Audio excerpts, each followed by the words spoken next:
Sincere apologies.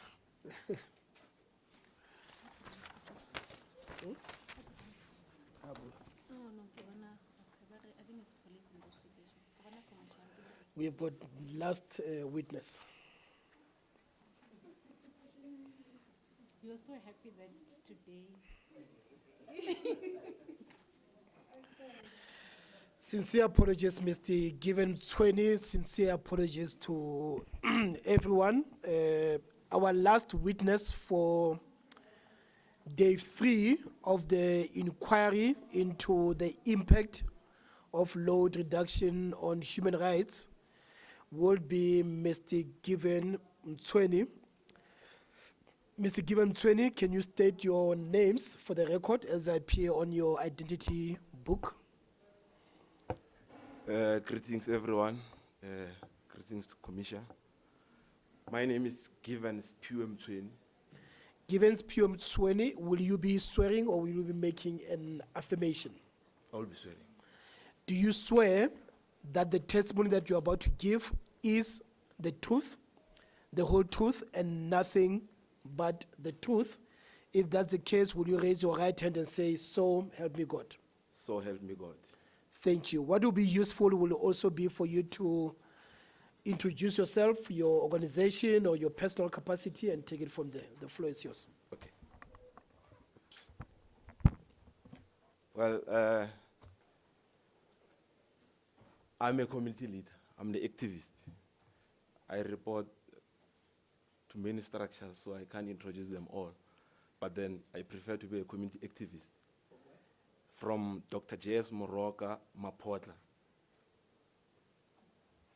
Dr. J.S. Moroka Mapotla, under Siabuso.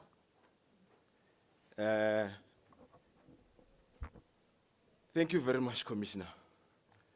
I will start by saying, if our community was to get an award from ESCOM, I think many communities will be doing that, doing what we are doing to our communities, helping ESCOM. We've been meeting managers of ESCOM for quite some time, complaining about the visibility to communities. Yes, our communities are poor, semi-rurals. So the visibility of ESCOM, it will, yes, educate our people. Yes, we are from poor backgrounds, maybe educational-wise, but then if ESCOM was there to educate our people, maybe this load reduction wouldn't be there.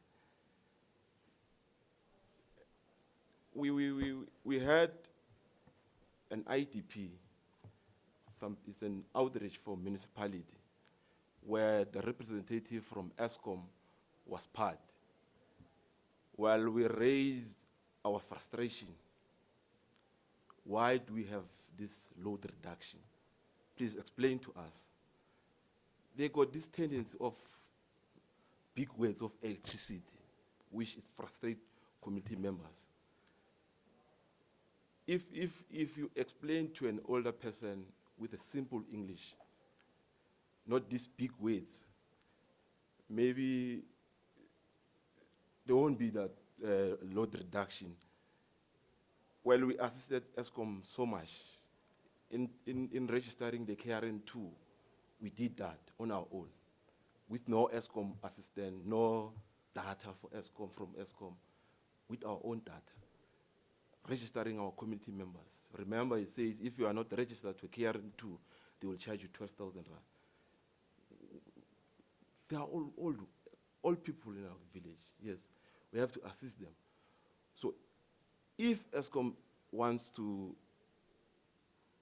do that to our community, we don't think that's a justice to our old people. So, in other words, ESCOM is owing us, as Mapotla, actually as Dr. James Moroka residents, is owing us, because we are trying by all means to educate our people, not to buy this, they are saying it's illegal tokens, but we don't believe it's illegal. I will explain about that. And another frustration which we are having is Well, we are under Nkangala district. And if you can check, most power stations are located there. Most power stations are located there. Mentioning the few, Duva, Kendall, Tutuga, Kusile, Komati, and Kriel are located under Nkangala district. But we are the most suffering. Why not Pretoria? Pretoria is far from Nkangala district. Why not Pretoria? So that's our frustration. Why do we suffer where else, as in Nkangala, we are having this power station right in our parameters? And another thing is, ESCOM must, I don't know, ESCOM must have a schedule, like the load shedding. They must have a schedule, must tell us when and where will the load reduction end, start and end. Because you just wake up, there's no power. Just imagine, you just wake up, there's no power. You are relaxing, there's no power. Yesterday it was so worse, on and off, on and off, on and off. But then we are understanding. I don't know whether we should understand or what. But then we are trying to understand if ESCOM can stop the attitude of explaining to older people with these big weights from their study, it will be better. Our presentation is very simple. Load reduction is affecting almost everything in our country. It's affecting everything. On a busy sector, imagine I'm selling quarters at that corner, busy corner. I'm selling quarter. Obviously, late, most young people want to buy quarter. 7 o'clock, it's load reduction. And I want to work until late. Because during the day, they are not here. They are at school, some are at work. So you will start working late, around 3 until late. So you want to work until late, at least 10 o'clock, to make that money. So if ESCOM is taking the electricity at 7 o'clock, how am I going to make that money? I bought cheese, I bought all the stuff. Some, like cheese, it's a problem. If you leave it there with no electricity, there will be a problem. It will be damaged. So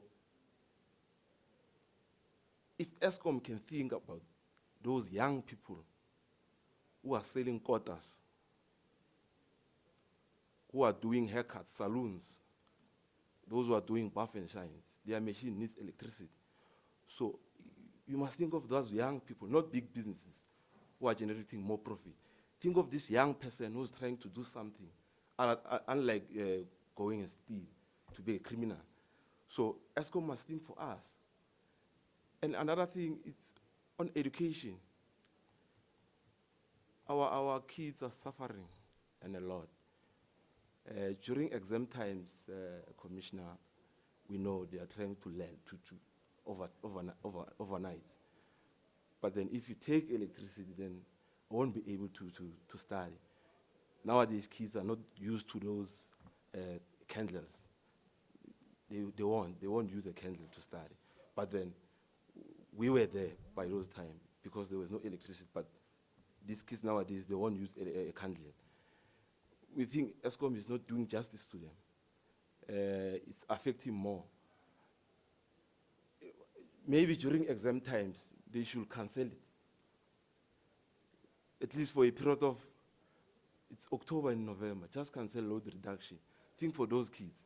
And then we'll bring it back December. December, we know it's time for chills.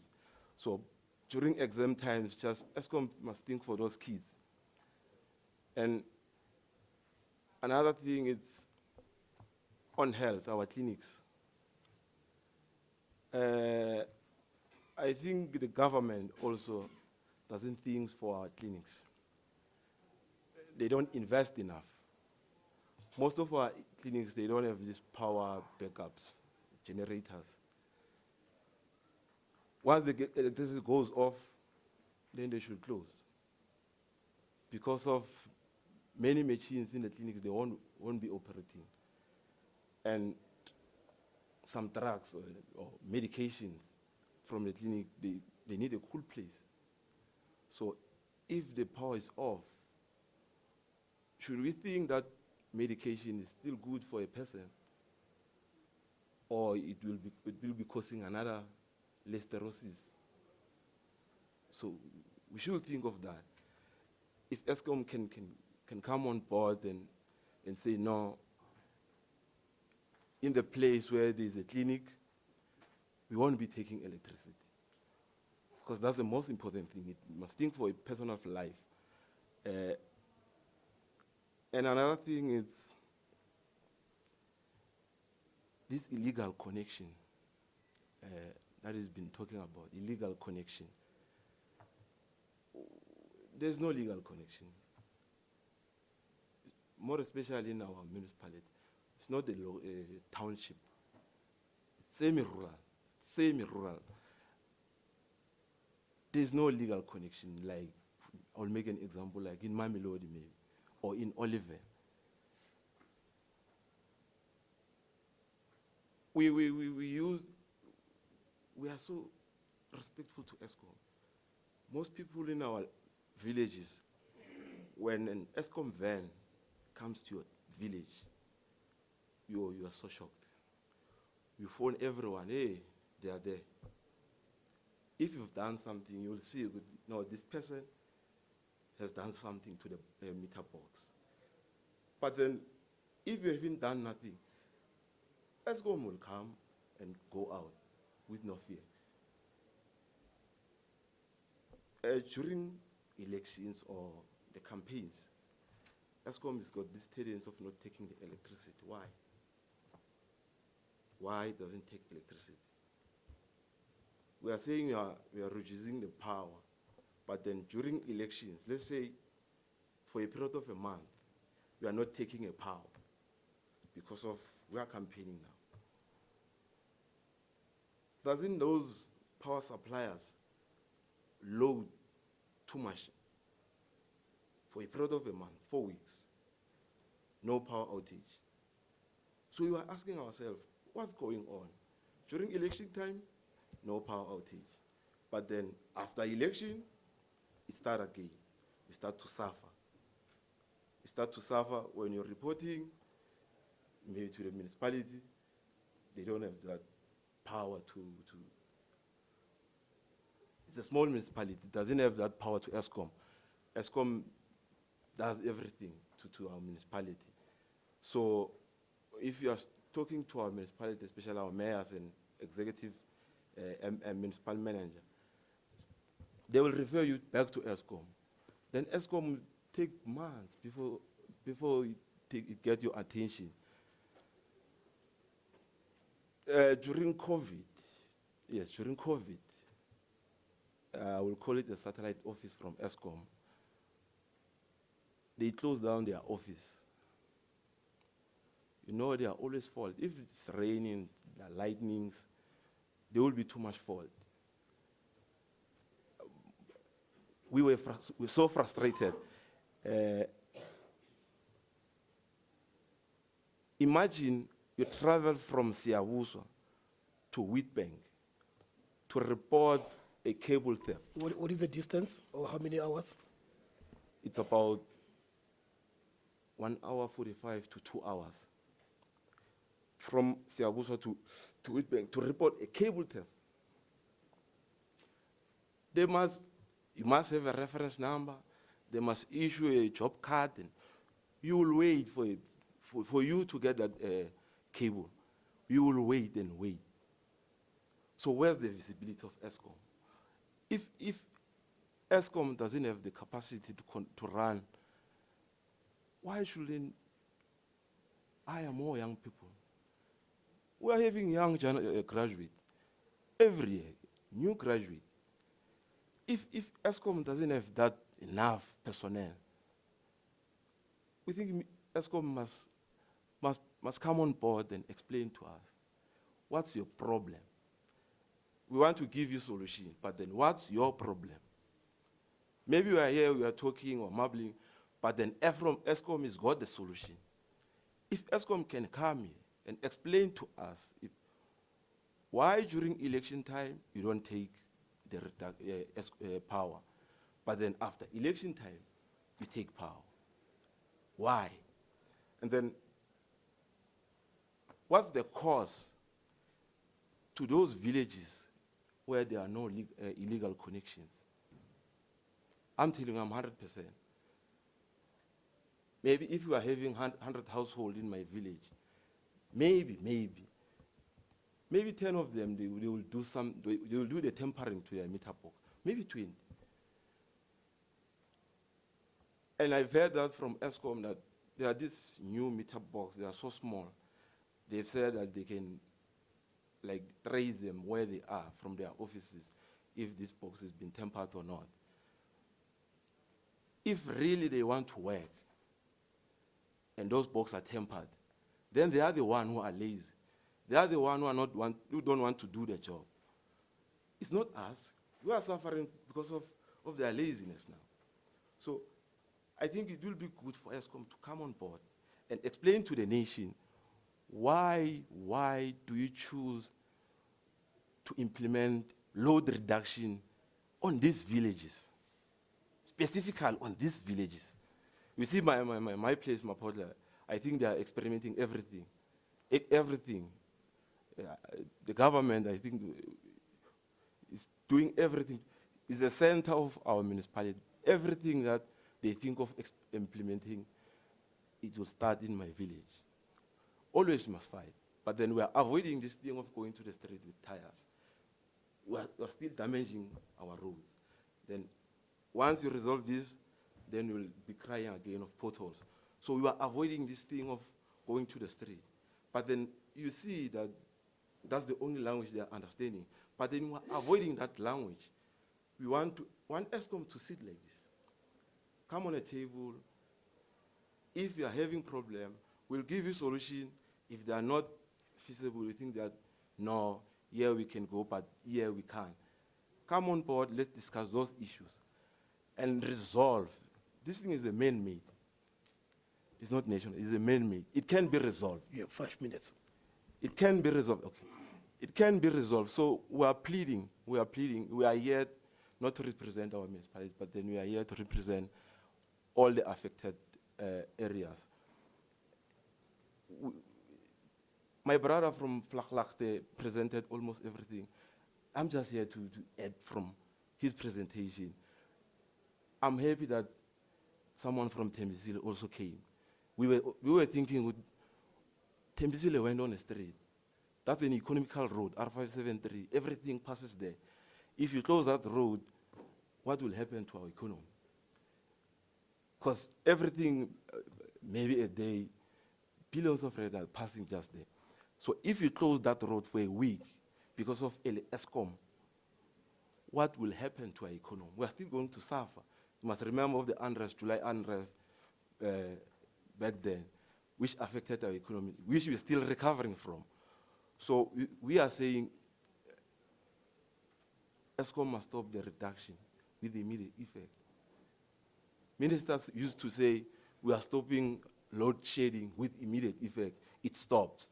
So we are saying load reduction must stop with immediate effect. We've had enough. No, we've had enough with this reduction, which we don't know where it comes from. I thank you, Commissioner. Thank you so much. Over to you, Evidence Leader, Mr. Sitebe. Wonderful.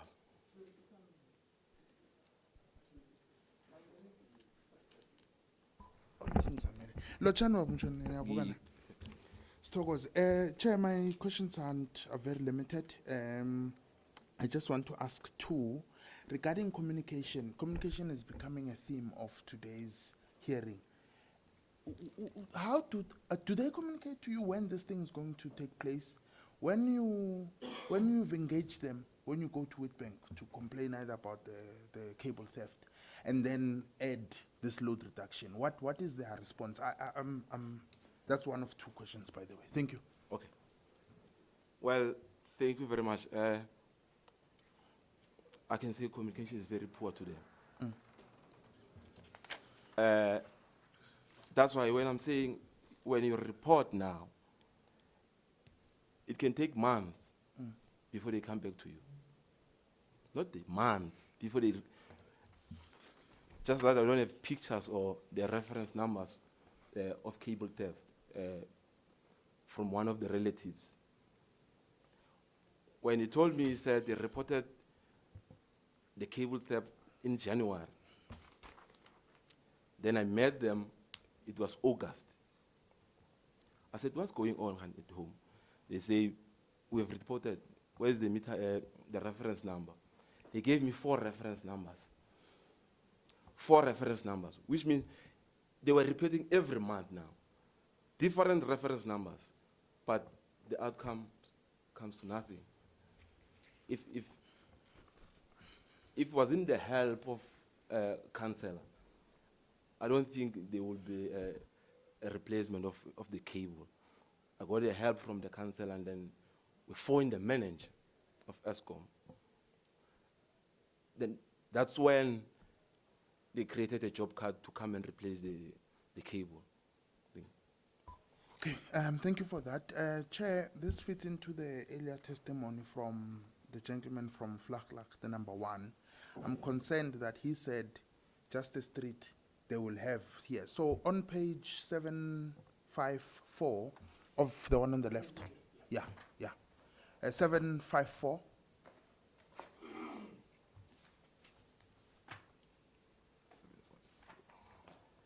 Yes. You list a number of villages that comprises of Dr. J.S. Morok municipality. So I just, there are how many? There are 7, 8 of them. Are you aware, and then yours is number 3 from the bottom, Mema Portal. Are you aware of if any of these others, which are in the same municipality, which are all characterized as semi-urban village sort, are you aware if any of them are not affected by load reduction? There are only 2 now were just removed from this reduction. It's Mashiding and Waterfall. After we send the letter, this letter we've sent it to the office of the minister, Ramokgopa. After we send the letter to you and the office of the minister, just the day after, Mashiding and Waterfall, they removed them from the schedule. Then all these villages remain in the schedule. Nomtagan, Thokoze Khulu. Chair, Thokoze. thank you very much. Thank you so much, Ms. Mlombo. All right, thank you. And maybe first of all, I must apologize for leaving you out of the program. I don't know, I'm sure there was also an apology. Sorry about that. Not a reflection of the value of your contributions. Just a quick question. You kept saying in your submission that Eskom must just say what the problem is. And of course, one reading of that statement could be that Eskom has not told you why your community is being load reducted. Then can you clarify, has Eskom engaged the community and explained the reasons why they are subjected to load reduction as a community? No, Eskom hasn't met with us. I've heard someone phone me that Mayor was supposed to meet Eskom leadership on Friday, but then the meeting failed. They said the meeting is postponed. So I don't know, maybe they met today or what. So last week there was supposed to be a meeting with Mayor, not with us, but with the leadership of municipality. Then I've heard that if Eskom met with the leadership, then we'll get the report from our councillors. Maybe if after this session I will phone back home, did the meeting materialize, met with Eskom leadership or not? Okay. So noting that you are speaking about a meeting that was supposed to happen last week, just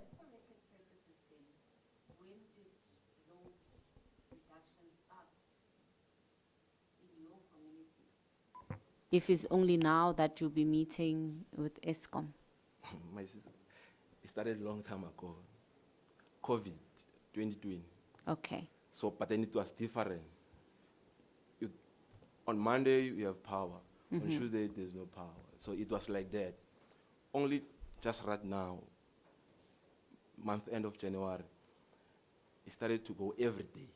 Okay. Yeah.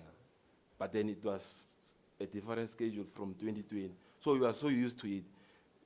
If they don't take the power, we are so, why are they not taking the power? Because they project it to us. But then we can see now, it's made me want it to stop. Okay. So your evidence then is that from 2020 until now, there is no explanation that you've received from ESCOM. Nothing. And the reasons that others have given that they were told to ESCOM, they were not communicated to your community. Nothing. Okay.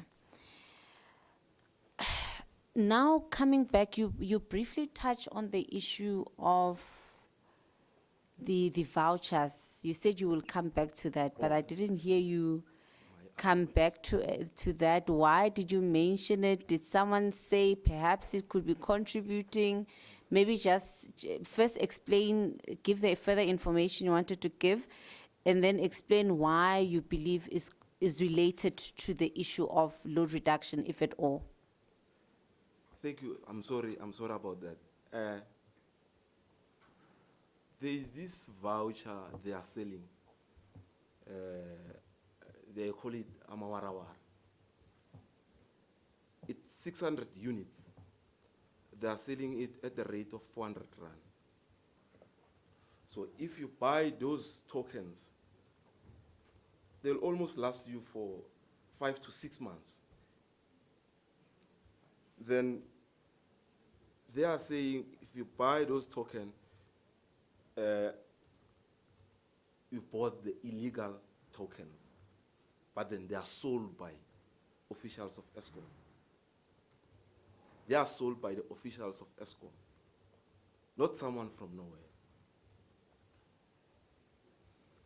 I don't know, maybe it's the way that they can make money.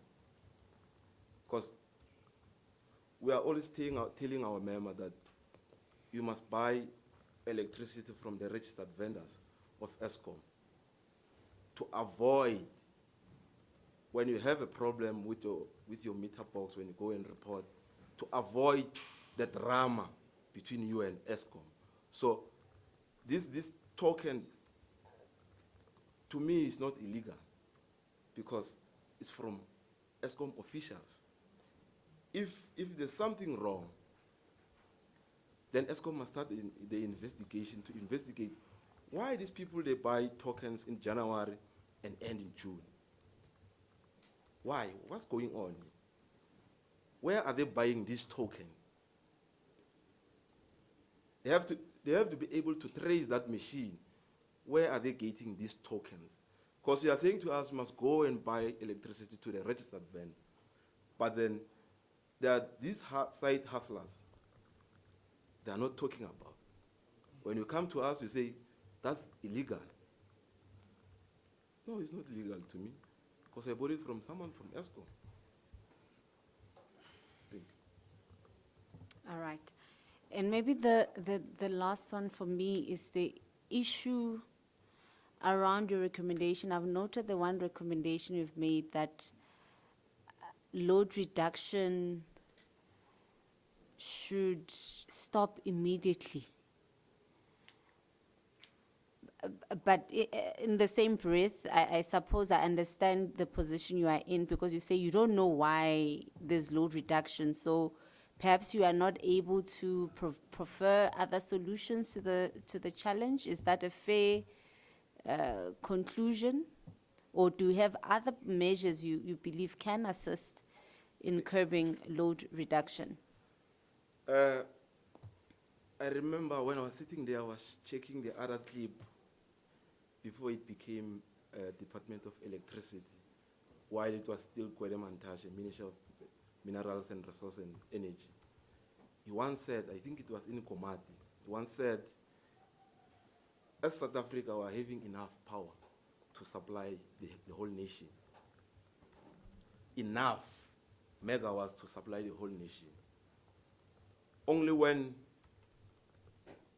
there is a problem in its power supply, when you need what is broken, then they will introduce load shedding. But then he said we have enough power to supply the whole nation. And we even have the reserve megawatts. I think he said 8,000 and something megawatts. We are having the reserve.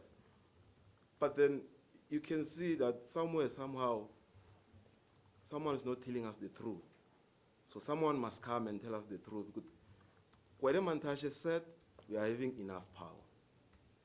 So you, Eskom, what are you saying? Because you are the one who's there day to day.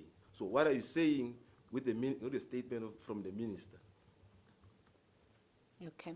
Sorry, the last one. You touch on the political dynamics of the challenge, and you've indicated that when it suits the establishment, there is no load reduction. They can make it happen, particularly around elections time. But when it doesn't suit them, then there is no load reduction. Just to have a sense, has there been engagements with the powers that be around how they are able to provide power in a sustainable way during electioneering period? And not and lack that ability outside of the electioneering period? Well, I think I'll put it maybe in political way. If I don't support you, obviously I will sabotage you. I think when we go to election, we are trying to prove a point that we can deliver. So they do everything in their power. I don't know whether the highest leadership from different political parties sit with the executive of Eskom to mandate them or whatever, but then I think there's something that, please, during this time, don't do nothing. Make sure our infrastructure is good to supply power to our communities. I think there's something wrong there. If I want to win election, let me leave the service delivery aside and go on the ground and work the ground. Because if I want to win with the service delivery, then tomorrow I'm compromising that service delivery.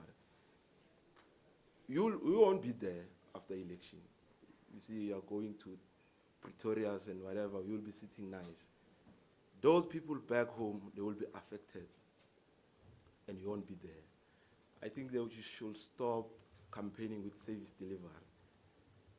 Yes, Eskom is part of service delivery, but they should stop campaigning around it.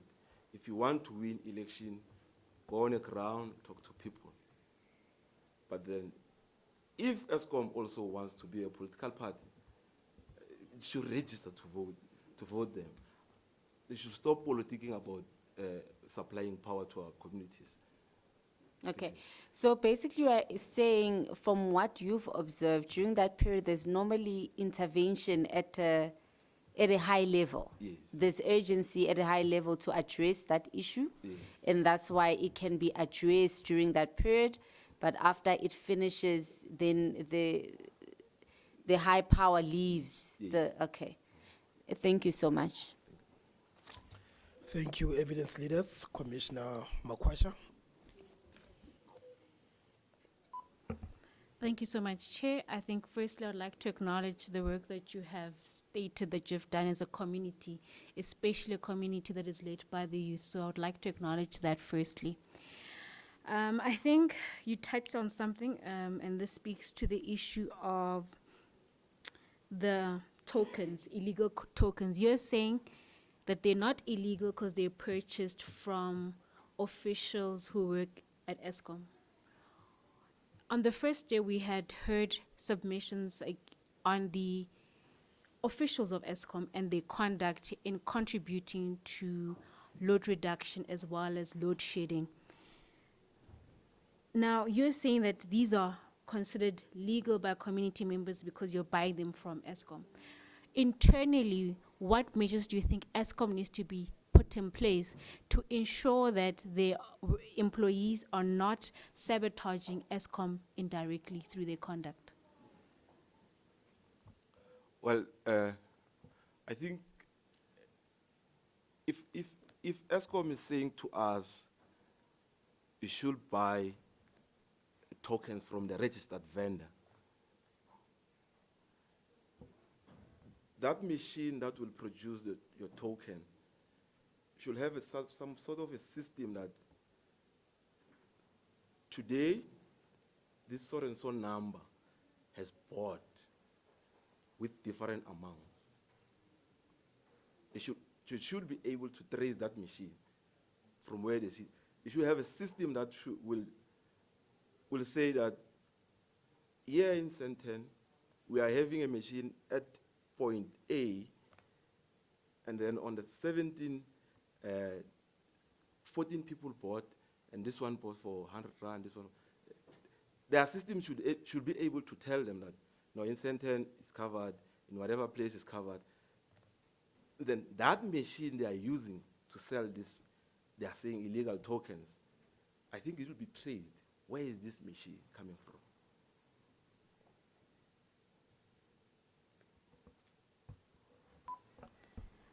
Thank you so much. In your submission on page page 755,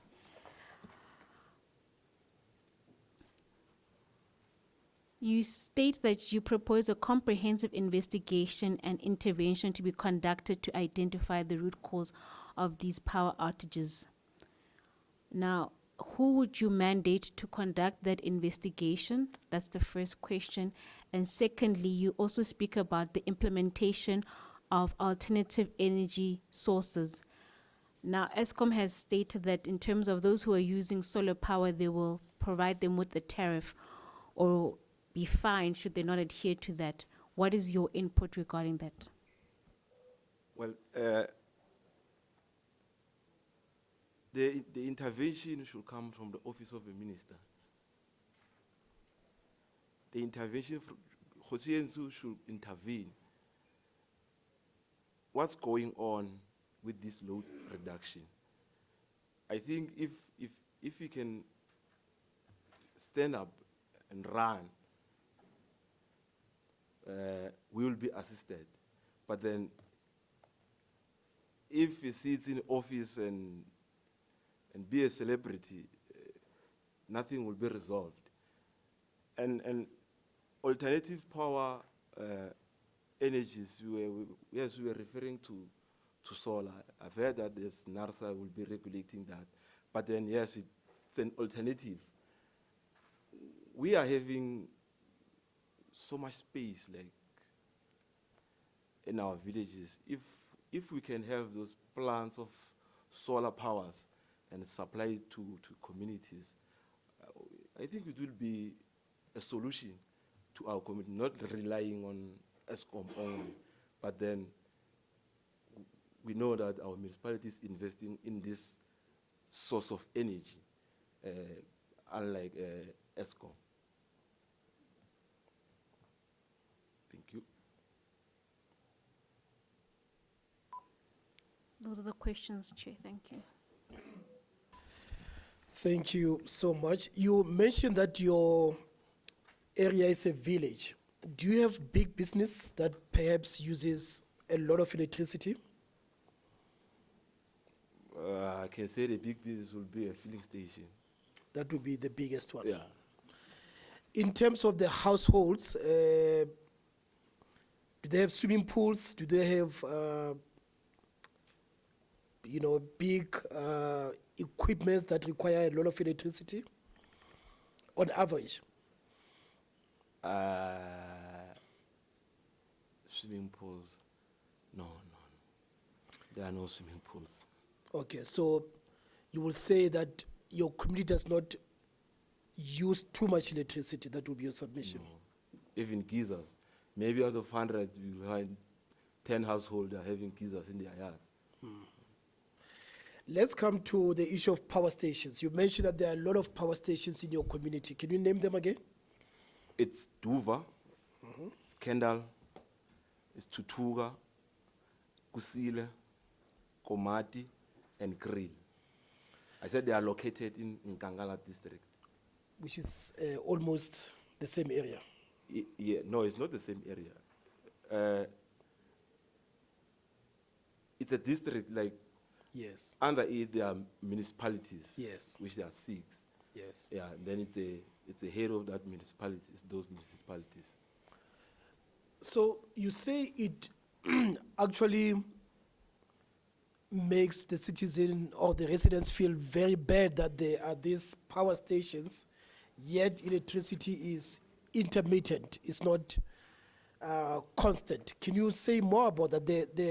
The feeling of having these power stations all around you, you see them, perhaps you even experience some of the negative impacts of power stations, but you don't get constant electricity. Can you say a little bit more about how that makes the citizen feel? It makes them feel bad because most people are like those who are residing in Wheatbank. The electricity is from there. It goes to mega power to be controlled there. So it makes you feel bad. Most of our brothers are working in those areas because they are situated in almost one area. Yeah. Most of our brothers are working there. But then when you go back home, you find out there's no power. So how do you feel?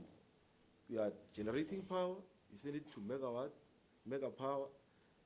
Then when you go back to your home, you don't have power. So that's why we see most of them they are moving from our villages to go back to better towns. Do you have smart meter in your house? Smart meter electricity? Smart meter? That small one. Yes. No, I'm at home. I'm still using the old one that is using a card. Okay, but it's not. You are using a prepaid system. Would you say that's the case with many people in your village, that the installation of meters has been done? I think ESCOM. Yes, yes, you are correct. I think ESCOM with the smart meters, most customers are scared to buy these illegal tokens. Okay. Most. That's why at home we are still using the old system.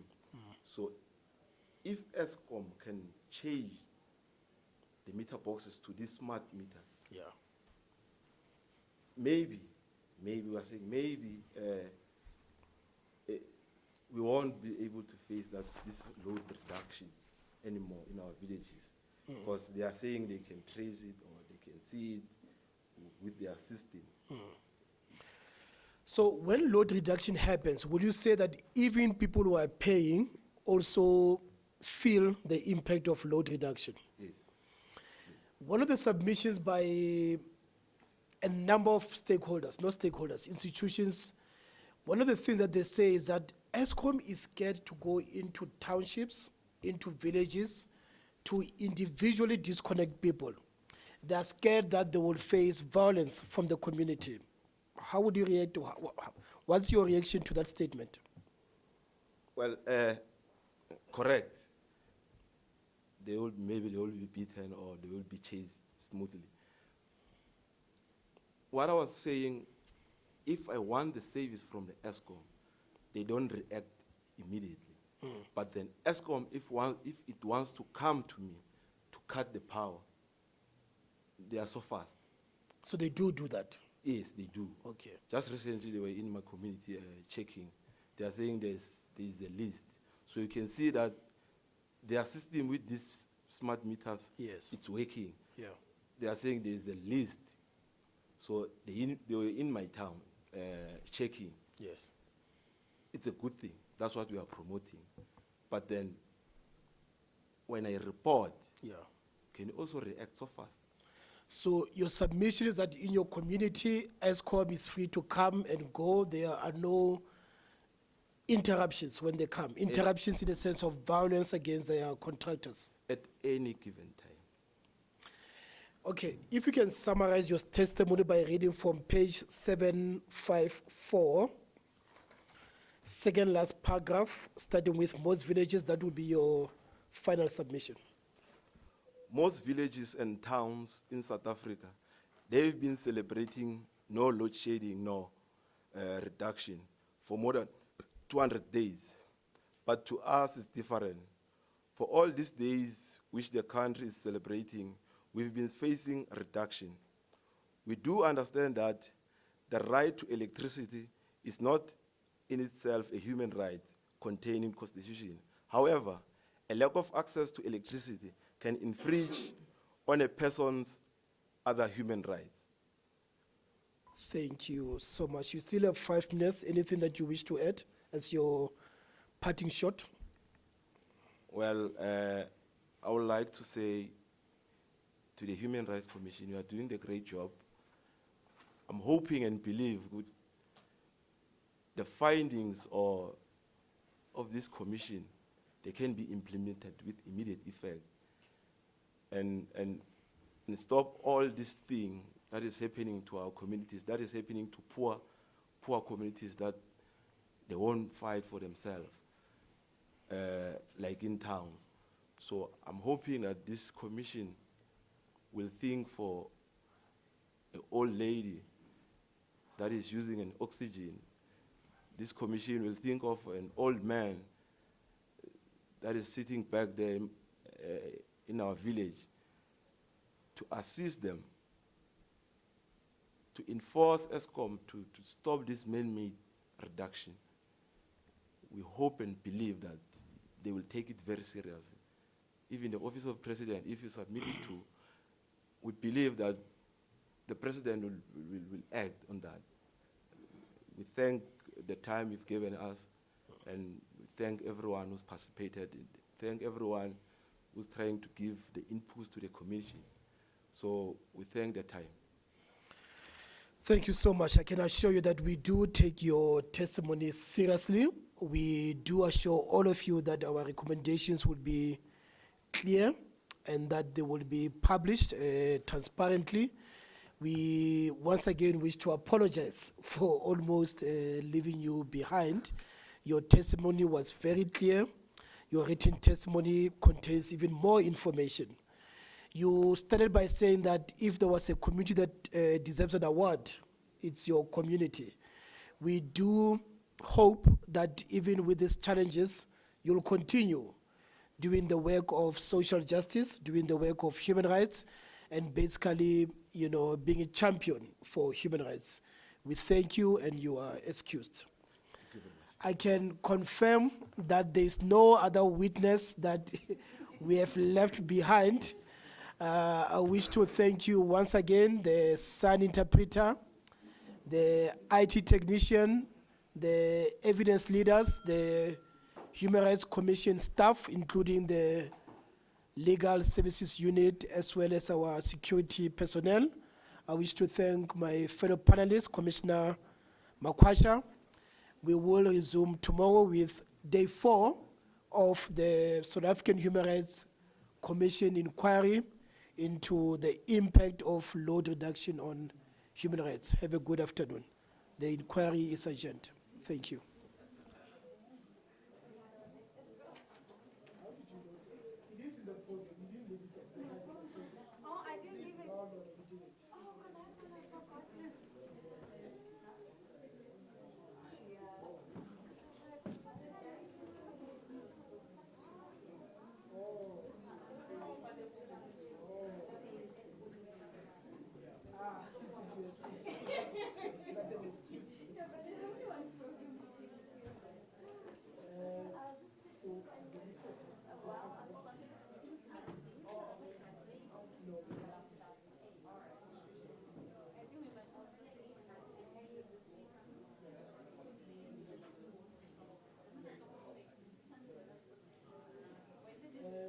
5 minutes.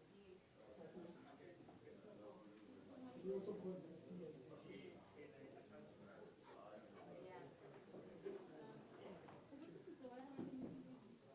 No, when I told you there are two different things. When I, it's like you know.